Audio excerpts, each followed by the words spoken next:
hot take, I don't think there is any reasonable motivation to commit the missing child incident.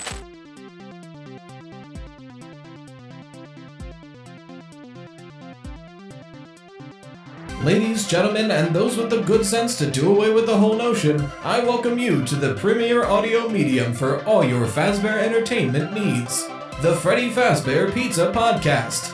Note, FFPP is not responsible for any loss of appetite, disinterest, dismemberment, or other legally classified statuses. So strap in and enjoy. Hello, everybody, and welcome back to the Freddy Fazbear Pizza Podcast. I'm your host with the toast with an unexpected guest. He just wanted some pets, so he's here. He probably will leave. I usually don't have the cats for the podcast because it's like a hour-long recording, but I mean, he wanted to come up, so I'm not going to say no. Today is a bit of a special podcast episode. For those who don't know how, 2 or 3 days ago, MatPat's final Game Theory went up. I say 2 or 3 because I'm not sure exactly when this video is going to come out, but we're fresh off that Game Theory. And to say I got emotional is an understatement. I was a bit of a wreck. I stream on Saturdays before a video comes out for like half hour to an hour to talk to the community and just like promote the video coming out. And people kept asking like, did you see it? Because I started the stream maybe like 2 hours after the Game Theory came out. I had to be like, no, I didn't see it because I didn't want to watch it before I went live, so I wouldn't just be an emotional wreck during the stream, and that was the right call. It was a big. So I'll get more into it, but I wanted to, in honor of MatPat, kind of moving on from being the host of Game Theory and the other theories as well. I kind of wanted to, I guess, for the last time, critique, review, talk about a FNAF theory by Game Theory presented by MatPat, right? Because Tom's taken over Game Theory. You know, all the theories have a new host, and I'm sure FNAF theories are not going anywhere. They'll just be presented by Tom. And maybe in honor of Tom taking over his first FNAF theory, maybe I'll do a breakdown like I used to do a lot on the channel.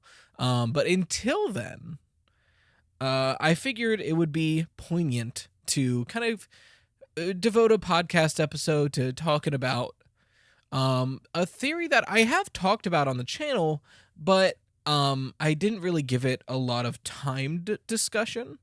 And that would be the final timeline that Game Theory presented about a year ago now. I made, I want to say 2 or 3 videos dedicated to that timeline and different parts of it, but I figured it's been a year. We have some more information. You know, Ruin came out, Hem 1 and 2 came out. So it's good to look back on that timeline and kind of talk about some of the things it got well, some of the things it didn't do well. I think for the most part. Now that that's the topic for today, I do want to talk a little bit more about what Game Theory means to me. So you can tell from looking at this channel that Game Theory is a big inspiration, but it's not just because I saw Game Theory doing well and I was like, oh, I can try to replicate that or attempt to be in that niche. It's more so that I've just been a fan. I have been watching Game Theory since the Is Mario a Communist episode from like 8-9 years ago. I was an early adopter, we'll say that. There have been 2 consistent YouTubers in my life, or I guess YouTube channels in my life, that I've watched pretty much since they've been doing stuff, and it's Game Theory and Rhett and Link. When, if you don't know Rhett and Link off rip, they're the guys from Good Mythical Morning. I've been watching Rhett and Link back since they were just doing music and not anything else. And then they started Good Morning Chia Lincoln, and I was like, oh, this is fun. And then Good Mythical Morning came out, and I went from like a casual Rhett and Link enjoyer to like a big fan. And I've been off and on watching Good Mythical Morning ever since. But Game Theory is right there with that, where like I had been watching as a nerd who likes video games, and I think part of it also, I'm a big musical theater nerd, and I think I could feel that in the presentation style. I could relate to that because I know MatPat is a musical theater nut. It also explains Rhett and Link because they're very music based. Anyway, but I had been watching Game Theory for pretty much that whole time. No, don't get me wrong. I'm not trying to say like I'm a mega fan. I watch every episode. I got the notification. No, I mean I have ADHD and my hyperfixations will shift rapidly. But it typically would go that I'd watch Game Theory weekly for like half a year, and then I would watch other things, and then I would come back and binge, and it would cycle like that. And I'm not trying to talk about the theory channels in a post-mortem sort of way. I think with the new hosts, these channels will continue to thrive. And I am very excited to see what the new hosts continue to bring to the table. But in honor, like I said, in honor of MatPat leaving, I wanted to talk about a MatPat FNAF theory, which we're not going to have realistically that much anymore. I'm sure he'll be involved in the creative process behind the scenes, but we're kind of done now with MatPat presented FNAF theories. So I figured I don't want to just cover the most recent one he did. I want to cover the big one, the timeline. And I want to focus on multiple of the major modern disagreements. So like it's a full timeline, and I think between the 4 videos, it's an hour long. If I sat here and like fully dived into everything that timeline presented, this would be like a 4-hour long podcast. And I know some of you would like that, but I cannot create that for you. So I think I want to focus on some more of the recent events in the FNAF timeline. We're talking post-Ultimate Custom Night, and parts of it that I specifically disagree with.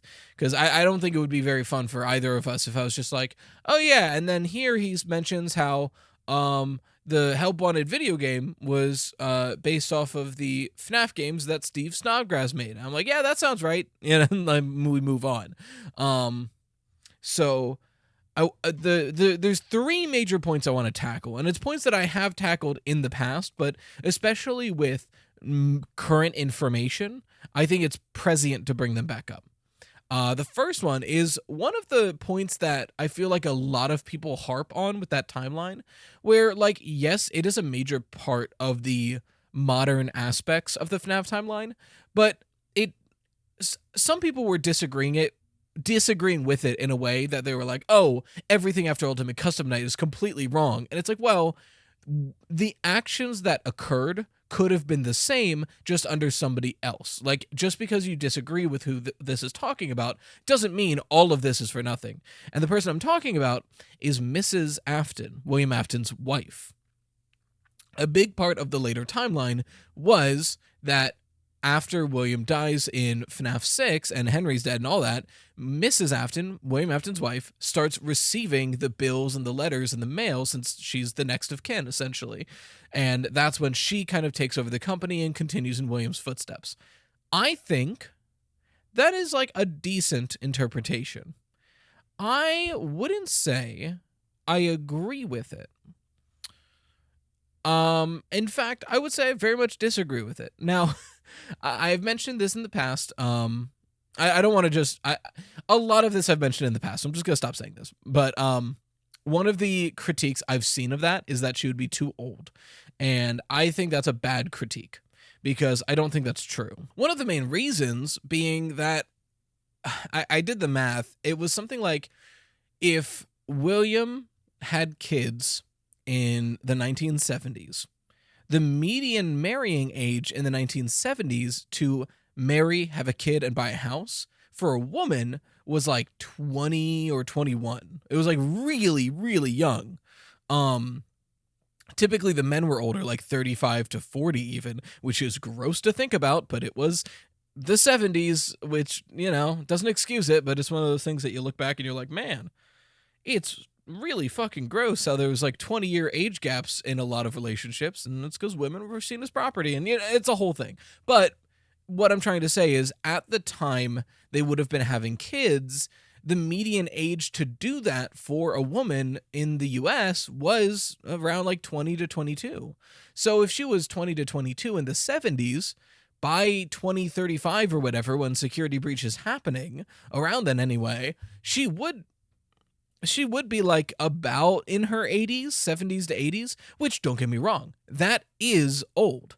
2 points. One, it's not like she's decrepit. 80-year-olds can do, like, if you take care of yourself and like work out and eat well, you can be running marathons at 80. You know what I mean? So as long as you're like taking decent care of yourself, you can still do stuff at 80. There he goes. He leaves so much fur on me. I don't know if it shows up in the camera. It's crazy. He sheds like a motherfucker. Bye, Mark. Thanks for hanging out. But not only that like 80 isn't too old to do anything. I totally lost my train of thought because Mark left. I swore I had 3 points. I can only remember the other one, so I'll go on to the second point. But not only is 80 not too old to be doing things, realistically, the stuff that she would be doing at this point isn't like crazy physical feats or anything. The role of the CEO of Fazbear controlling everything is a puppet master role.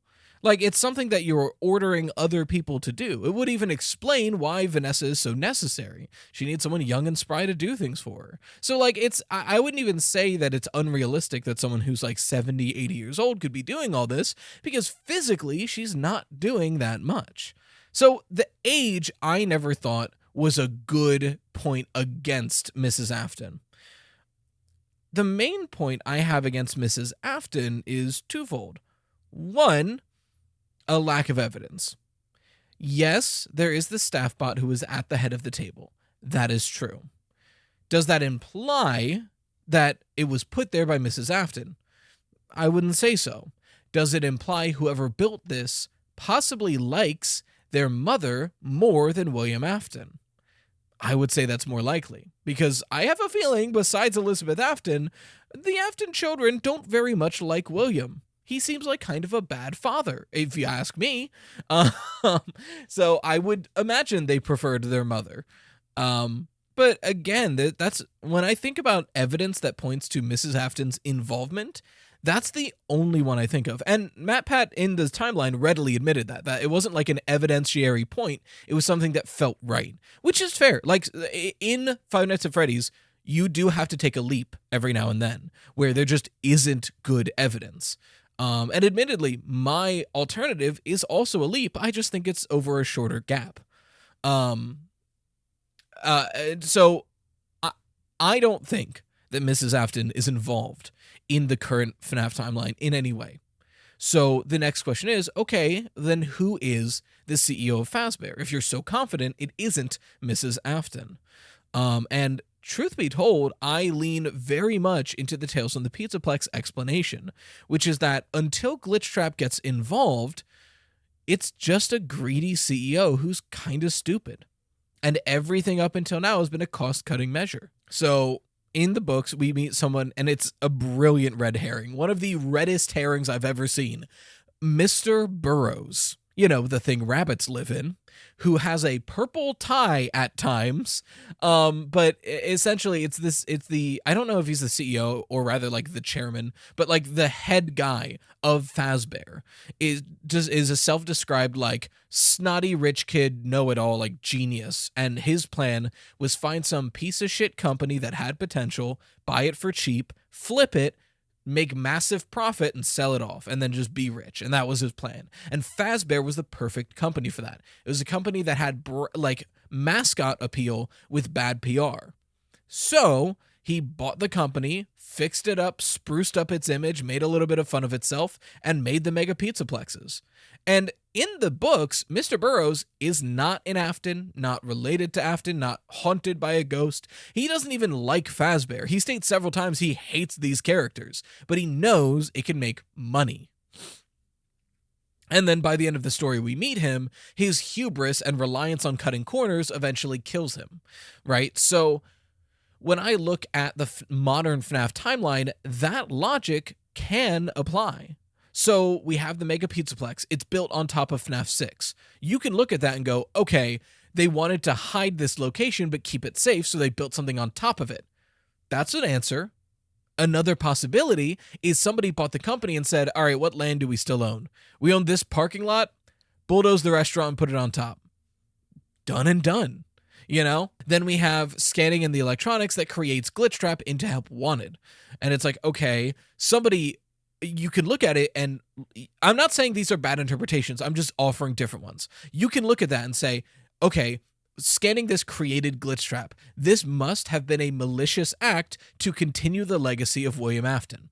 And that is a valid interpretation, but it's not the only one, because it is noted in the books and now the games that at some point, Fazbear had created a program that would teach a robot how to do things by just teaching it normally. It had such an advanced AI they could teach it like a human, but even better.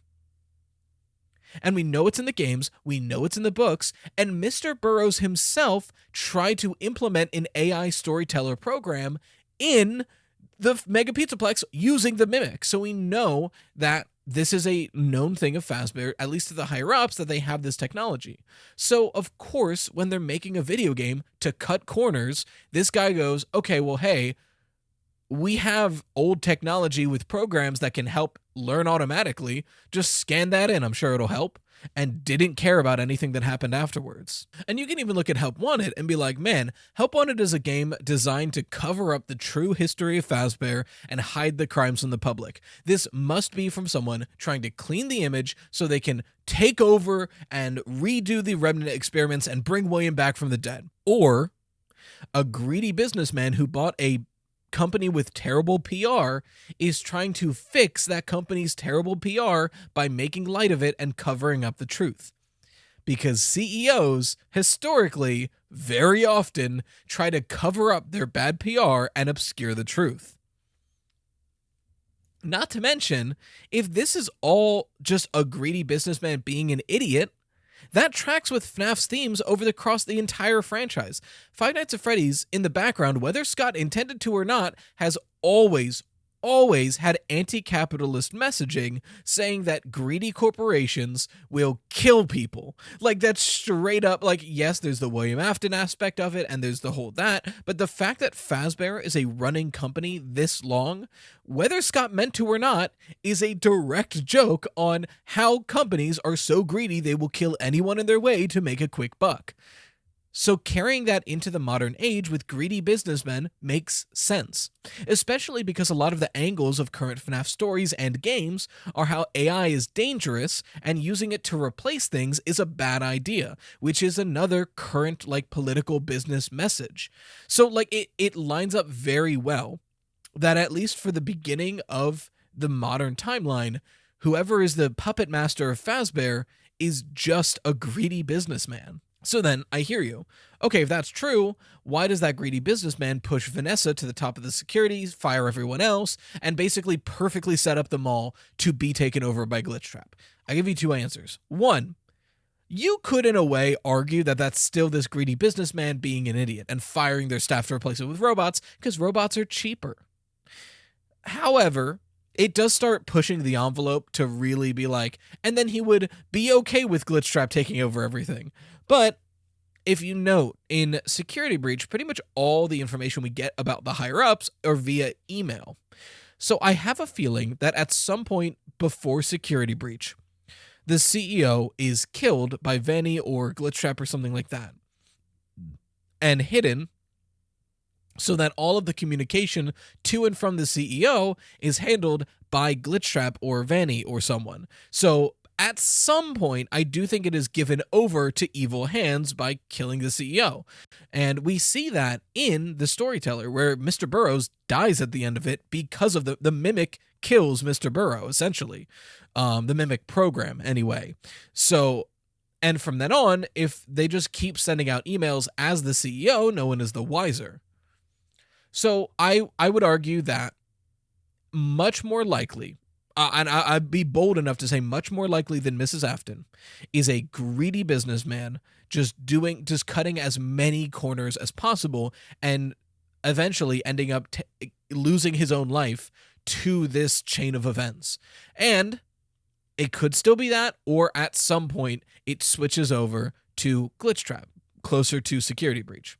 That's my interpretation. I think that makes a lot more. I think it takes much less of an assumption to get there. You still have to make an assumption because we have no hard evidence on who the CEO of Fazbear is. But I think it's an easier assumption to make personally.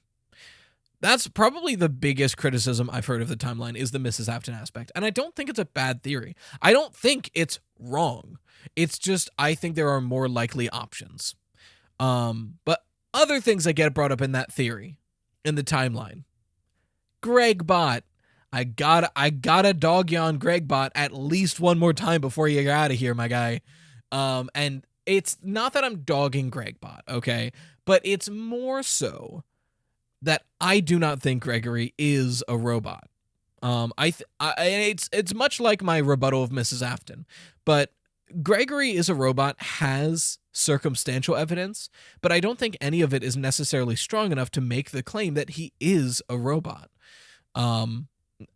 I think it's way more stronger of an argument and more literally backed up that Gregory was a servant of Glitchtrap up until right at the beginning of Security Breach, which then explains all of his weird mannerisms, right?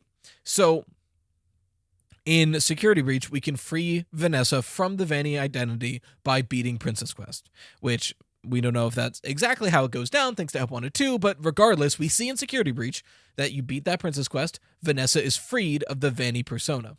So when we get into Security Breach, the Balloon World arcade machine is there, and you can glitch it, but it's, it seems like it's been beaten. And then in Help 1 and 2, we see those same, digital things floating, in Ruin. We see the digital, mist floating up from the arcade machine that we see from Princess Quest. So it seems like Balloon World has been beaten. If you have been a servant to Glitchtrap for an extended period of time, and suddenly you're not anymore, you would probably be dazed and confused. So there's that moment at the beginning of the game that people point to for Gregbot that is like, my name is Gregory. I'm Gregory. He hesitates on his own name, and it seems strange, and that is. But to me, that reads less as I am a robot learning my identity, and more so, to me it reads, oh, right, what is my name? I'm Gregory. He's remembering because he hadn't had to think of it yet. Because personally, I think what we see in the opening cutscene of Security Breach is Gregory breaking free, right? All right, let me back up. GGY. Let me go over the Vanny of Gregory. In the Tales from the Pizzaplex books, there's a story called GGY, where we essentially learn that a kid named Gregory goes by GGY in the arcades and is acting directly under Glitchtrap, calling himself the wizard's favorite apprentice, right? So using that, it seems like at some point Gregory was just like Vanny, possibly right before Security Breach. In that story, GGY, Gregory, puts specific programming in the animatronics, especially Freddy, to protect him. And he leaves a calling card of G's and Y's all throughout the code. So we know that he put it there. And we see in the story, whenever our main character is looking at Gregory or getting too close, Freddy is staring daggers at him. Freddy is stalking, essentially, in the restaurant, the kid looking into Gregory. So it seems like while Gregory was GGY, and we know he's good at electronics and coding and hacking, he modified at least Freddy to protect himself. Not saying as a way to go against Glitchtrap, but probably a way to help Glitchtrap. I need to make sure I don't get caught so I can help you more. So I think the opening cutscene of Security Breach is Gregory snaps out of it and tries to run. Glitchtrap, not wanting to lose someone who's seen too much, goes, okay, every animatronic, find that boy. And they all start doing that, but when Freddy starts doing that, he has built-in coding, protect Gregory, and is giving a command, capture Gregory. Those conflict, he short-circuits and passes out.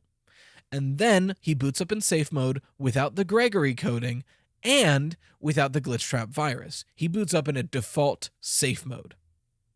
So I think that is why Freddy does that. And I also think that's why Gregory is kind of like not sure who he is immediately, because he had just snapped out of it. And then furthermore, for the other explanations for Gregbot, I've seen when Vanny appears, your eyes get all messed up and like it looks staticky. It's not like an evidentiarily based counterpoint, but I think it's way more likely that is just an artistic representation of like a migraine or something, because of the like weird thing that Vanny emits so that the robots can't see her. We know that she messes up like a bunch of other technology with that, so it's probably like a grating noise. And you hear that when she grabs you, you hear that like piercing noise. I think it's just like a cool artistic touch to show that, one, we're getting like a headache from this noise, and also just saying like, hey, warning, Vanny is nearby, you know? I feel like when you look too closely to things like that, you might end up losing yourself in the weeds. Like when there's cutscenes where Gregory looks up at Monty on a cart and it zooms in to show us Monty. Is that because his eyes like twisted and zoomed, or is that an artistic touch? And I think the Vanny thing is an artistic touch. You are broken. That line is used where one of when Freddy is like, when you're first with Freddy and he's like, I sense you are broken, and he goes to a med bay. One, the original line was, I sense you are bleeding. It was taken out. We don't know why. The speculation is it was taken out to meet a certain ESRB rating, because blood is very heavily ESRB like guarded. So that could be one thing. But it is a cut line. We can't say for certain. I think it is more likely that he's referring to the Band-Aid on his face, and not that he is a broken robot going to a med bay, but as a robot, when you sense something is hurt, you're probably going to use the word broken, because all of the other people you know are robots who get broken. And third, if Freddy senses that Gregory is a robot and senses that this robot is broken, why would he take him to a med bay and not parts and service? So I don't think this logic works, because you're saying that Freddy can sense that this child is a robot and is broken, or you're saying that Freddy can't sense that he's a robot and he's using the term broken flippantly.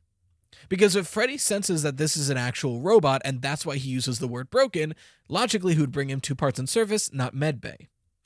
But if you're saying that he just senses that he is hurt and says the word broken, then it doesn't matter anyway. So pick one, you gotta choose.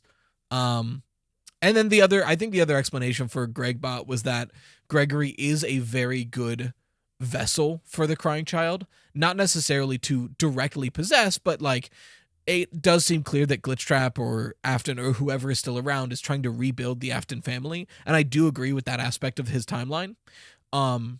So since Gregory is like, he's got the hair, the shirt, you know, like it does feel like, okay, maybe it's a robotic recreation of the crying child.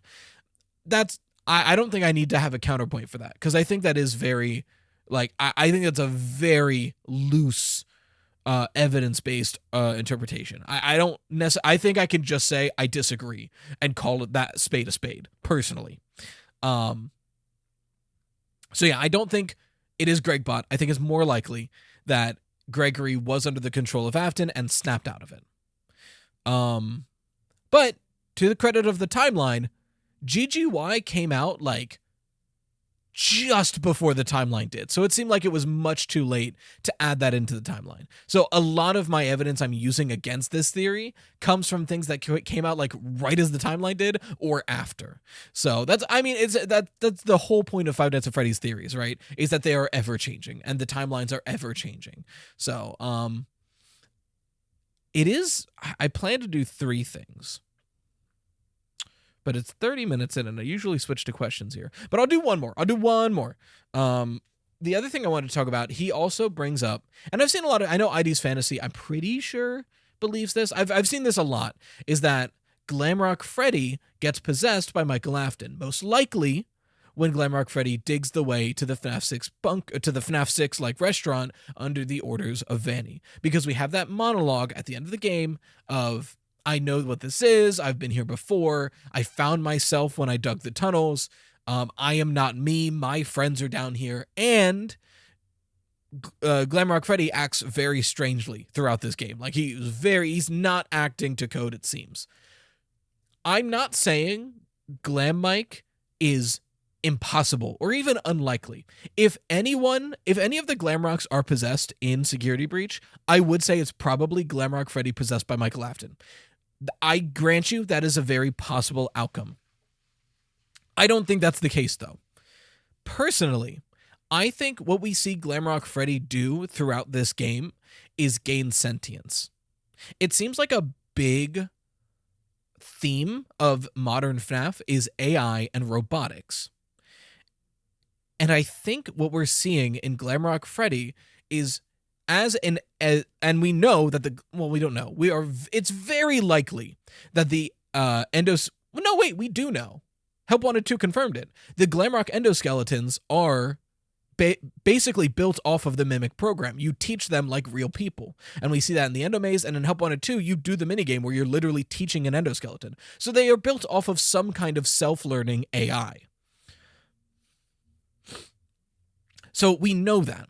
And we know that the Glamrocks are shells put onto the Glamrock endoskeleton. So all the Glamrocks are built off of that self-learning AI, which is why they have these like big personalities, and why when they're affected by Glitch Trap, those personalities get more severe.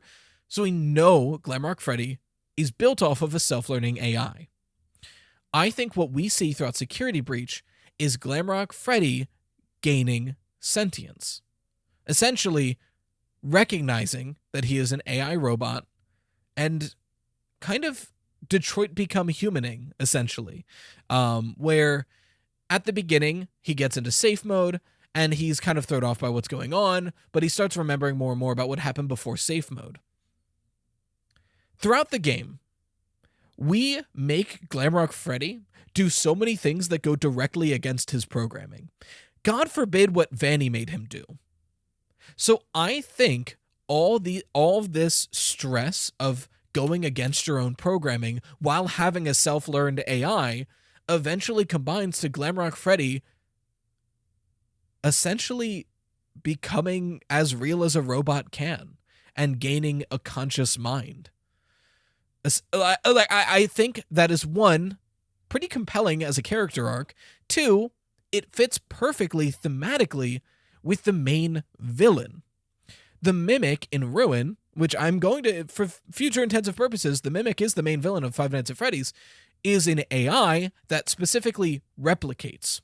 And it seems to be affected by maybe Afton's agony or some core program. It's strange, but I would argue so far the Mimic has not shown sentience, rather has shown a strict and severe adherence to its programming.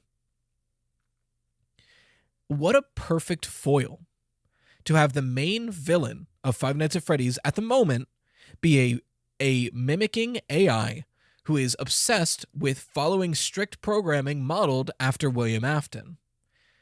Meanwhile, Glamrock Freddy, the main ally of our main characters, is a AI that has broken out of its programming specifically to help humans. That is a perfect hero-villain dynamic. So for that alone, I hope that's true. But I think all of the weird things Glamrock Freddy does can be explained by the fact that he is an AI program being told to go against his programming and learning from that. Like I said, it's very Detroit Become Human. But it's like 34 minutes into the recording. I'm sure we're around 30 minutes of the podcast. I should probably move on to questions. But before I do,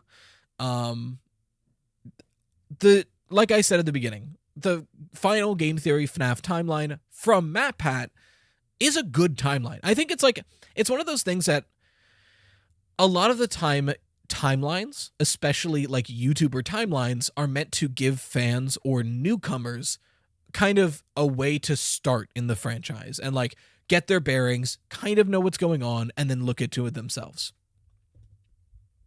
And in that aspect, I think the Game Theory timeline is perfect, because I don't think it's the most accurate timeline out there. But I think it covers a lot of bases and gives people a good idea of a lot stretch of time in Five Nights at Freddy's. And, as always, every video starts and ends stating that it is a theory, not to take it as fact. Granted, a lot of fans will take FNAF theories as fact. That is not the fault of the theorist. We shout from the rooftops, please take this with a grain of salt, and people take it as law. So, that's not our fault. Don't get mad. I think as a timeline to introduce fans to the series, the Game Theory timeline is pretty perfect. It is engaging. It's chopped into different segments that make sense, and it covers pretty much everything you would want it to. Do I think it's the most accurate timeline? No, but it's pretty accurate in a lot of ways, and I think they did a great job with it. And I choked up almost because I know what I'm about to say. I'm not going to cry on this podcast. I edit these. I will cut it out if I start crying. In case you see this, Matt, I've done it on Twitter and in comments, but I just want to verbally thank you for everything. And a huge welcome to all the new hosts of the Theory channels, and I can't wait to see what you have to offer. Not gonna make me cry. Not today. At least not on camera. Little trick if you like suppressing your emotions like me. Don't, it's unhealthy. But if you ever don't want to cry and you feel it coming on, drink water. It helps to push it back down. But moving on to the questions that we have for today. If you have a question you want talked about on the podcast, you can either send it to Freddy Fazbear Pizza Podcast at gmail.com, or you can go on Spotify. There's a Q&A right there to access. We got a couple questions today. Some fun ones. Some ones that I really wanted to talk about. One of the first ones, Peachy Man, he, him, thank you for your question. So, if the missing child incident kids are put into the funtimes, presumably by William, how are they able to show up and scare William into putting on the Springlock suit if they were already trapped inside the funtimes? Do you think it's something like soul splitting, or maybe molten MCI? Or maybe molten DCI? Thank you for your question, Peachy Man. So I am a big proponent that the dead child incident, the FNAF 2 thing that we see, doesn't actually lead to any possession. I think it just spreads further miasma along the Fazbear franchise and closes the FNAF 2 restaurant. I don't think it actually led to a possession. That is the question, because I've seen a lot where people will say, molten MCI makes sense because follow me, the first 4 nights happen, William does the experiments, and then he comes back after the experiments to get the the spring bunny suit and get springlocked because the spirits scare him. And you raise a great point. If the spirits are already in the funtimes, how are they still there? Poisonally, I do think what makes the most sense is that the toys are what are used in the funtimes. But I still think it's the missing child incident kids. So FNAF 2 sets up several times that the the withered animatronics are still hanging around and are used as spare parts to fix up the toy animatronics. That is a very set up thing. So I think all the weird possession stuff the toys are exhibiting are because of the remnant from the original animatronics. It's literally like a very bare bones form of remnant injection where you're taking it from one thing and putting it into another. And then after FNAF 2 closes, it is specifically stated that the originals are being kept, but the toys are being scrapped. And scrap just means thrown out. So if they're throwing out animatronics, William could just scoop them up wherever they threw them out. So personally, I think that the Funtimes original remnant comes from melting down the toy animatronics and getting the missing child incident souls in them. And then Follow Me happens after FNAF 1, possibly.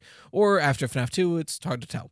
And then, so, I grant you, why are there still souls there? Yes, I think it's soul splitting. So, essentially, the book set up the idea of splitting a soul by splitting the remnant. And it's never really, gone into, a lot of the weird remnant and soul stuff is never spelled out for you. It's very interpretive, which sucks for a timeline, but is understandable for storytelling. But I think the idea is, if they took pieces from the withered animatronics, pieces from it, I think they were taking some of the remnant away. And that's why the Funtimes seem very jittery and unstable, because it was literally pieces of remnant from 5 souls melted down and spread out into 4 vessels. That's gonna not work correctly. So when the Funtimes start being all weird and jittery and violent, I think that's when William goes back to the Fredbear restaurants, or the Fazbear restaurants. And then Follow Me happens, where he's I need more remnant. And then when he's doing that, then Follow Me happens. The spirits that are still there corner him into the Spring Bunny suit, and maybe they do Happiest Day or something, but part of the Missing Child Incident souls are still within the Funtimes. I think that makes sense. And I think William dying is what leads Michael to go to the sister location bunker. I'm pretty sure of that. We'll see if that changes while I form this timeline, but that's where I'm at on that. But thank you for your question, Peachy Man. Our next one comes from Aiden, he, him. Would it be valid to give William no murderous motivations in my theory? For it to work for the most part, jealousy can't be the answer. Would there be another reason that would work, or should I just leave it as he doesn't have any for now? Yeah, I think... So I keep saying in a lot of my theories, and I stand by it, I think personally, a theory has better grounds if you can give the characters good motivation. Because, I mean, in, like, law and, like, investigation and stuff, it's always to convict a murder, you need motive, means, and opportunity. So, means, you know, did they have a weapon, a gun? Like, how did they do it? Opportunity, like, were they alone? Was there a time where they were vulnerable? And motive. Why would they do it? If you can get the what, the when, and the why, it's a lot easier to convict. So that's the logic I take going into these. However, it's not necessary by any means. I don't think a theory needs to give William motivation to be a good theory. I don't think that's the case. After all, William is a child serial killer. Obviously, whatever motive he has in his head is fucked up. Like, William Afton is an insane individual, a crazy, crazy guy. So you don't technically need to give him a motivation to do what he does. Because there is, like, let's talk for real. Hot take, I don't think there is any reasonable motivation to commit the missing child incident. Hot take, you know, or like to kill Charlotte and Emily. I don't think there is, like, good motivation for that. When we talk about motivation for William Afton, it's sort of like a self-justification. You'll see a lot when, like, there's a serial killer. They'll be like, oh, I did it because women wouldn't talk to me. Or I did it because, you know, like, and obviously when we hear that, it's like, oh, that's fucking insane. You're crazy. You are a danger to society. But to them, it makes sense. To the murderer, it's justification. So when I talk about motivation for William Afton, I'm not saying, like, what could happen in a normal human's life to make it reasonable for them to commit child serial killing. I'm not saying that, because there is nothing. What I'm saying is, in William's mind, what is his own justification for his actions? And I think that is useful and it's compelling for a theory, but I do not think it's necessary because he is crazy. And we know that William does want to seek immortality. So you can just run with that too. Like, you can just run with, oh, he always wanted that. Sure, he's crazy. Go for it, you know? or you can just run with it. He wanted to kill people. He's just a bad person. Sure. I just like to give some weird self-justification to the villains to help me try to figure out why and when they do things. That's my process, but I don't think it's necessary. So yes, it's valid to just not give him a motivation. That's fine. Thank you for your question. And I know I've only done 2 so far, but we have one final question from Digiwo. And y'all, thank you for your question. Could you maybe talk about Shipwrecked 64? Boy, howdy, would I love to talk about Shipwrecked 64. So if you've been watching the streams, you know that I'm kind of obsessed with this little indie horror game. It's one of those games where I'm too scared to make a main channel video because I need to eat and I need to make sure the videos do well.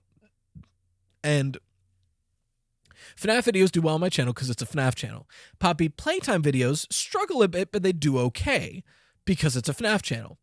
I just worry that Shipwrecked 64, of dedicated Shipwrecked 64 video, might not sell as well to a FNAF primary demographic.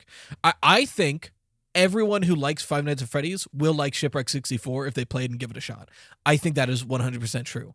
I just need to make sure the video gets over like 100,000 views at least so I can eat. So I'm just personally worried about that. But it's a podcast. You're already here, and sunk cost fallacy says that you're going to listen to the rest of the podcast whether or not I tell you to. So please stay and listen to me talk about Shipwrecked 64. Fuck, this game is good. Maybe that's the cold open. I was thinking I might do the cold open for this murder motivation thing, but that might be a funnier cold open. Anyway, also, there is one other reason why I don't think I would ever do a Shipwrecked 64 video, and that's because other people have already said what I would say, but better. I think Nightmind just did an amazing, like, 2 or maybe 4 hour video on Shipwrecked, like a huge video on Shipwrecked 64, going into like all the lore, all the secrets, an amazing video. I'm not gonna, my video would just be part of that, but worse, you know? Not to say there isn't like stuff I would want to talk about Shipwrecked 64 specifically, but I think I wouldn't do it justice because I just personally probably wouldn't have the time to look into like Broadside Beach and the other things that go into Shipwrecked 64. I would only be able to talk about the game, which is the thing I am obsessed with. And because of that, I think my voice wouldn't be as useful to the conversation. So I don't know if I would make a main channel video on it. But like I said, I'd love to talk about it here. Shipwrecked 64, possibly one of the scariest mascot, if not the scariest mascot horror game I've ever played. I think the last time I genuinely got that scared was like Happy's Humble Burger Farm, or even then, like Happy's Humble Burger Farm would unnerve me, but man, the second half of Shipwrecked 64 gets under your skin. It is so well done. I think there are a couple puzzles, and they've been, one of them was patched out, one of them in particular, which like, it's a decent puzzle, it just comes out of nowhere, and you're in the middle of like everything else, so it's really hard to do. I will say, Squeaks, if you're listening, I don't think you had to take out the Shakespeare cipher in the plaza. I think you had to take it out of the plaza, but I think if it was anywhere else, it probably would have been easier to solve. But the fact that it's the first time you solve that kind of a puzzle in the plaza is probably what was so like grating about it. Whereas if it was presented in a area you're not constantly worried you're gonna die in, it might be easier to do. That's just my thinking.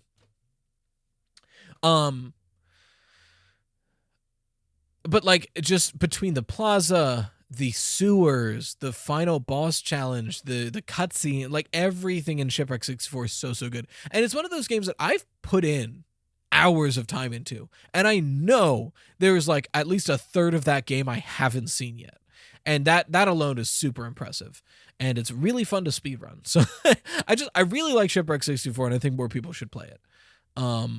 But I probably won't talk about, I probably wouldn't make a full channel video on it. That being said, I think the lore is really interesting, and I think Nightmind did a great job of delving into it. So go and check out that video if you haven't yet. But yeah, also Squeaks, if you're listening, I'd love to voice act in any other future projects you do, so hit me up. Anyway, we're definitely getting close to time, so I think we'll call it here. So again, if you have any questions you want talked about on the podcast, make sure to send them in to Freddy Fazbear Pizza Podcast at gmail.com, or copy and paste it in the description because it's pretty long. We're getting really good at just spitting that out. Also, Spotify has a Q&A feature. But until the next time, thank you for watching Freddy Fazbear Pizza Podcast, where the pizza abilities are endless. We hope to enjoy your future patronage. Bye-bye for now.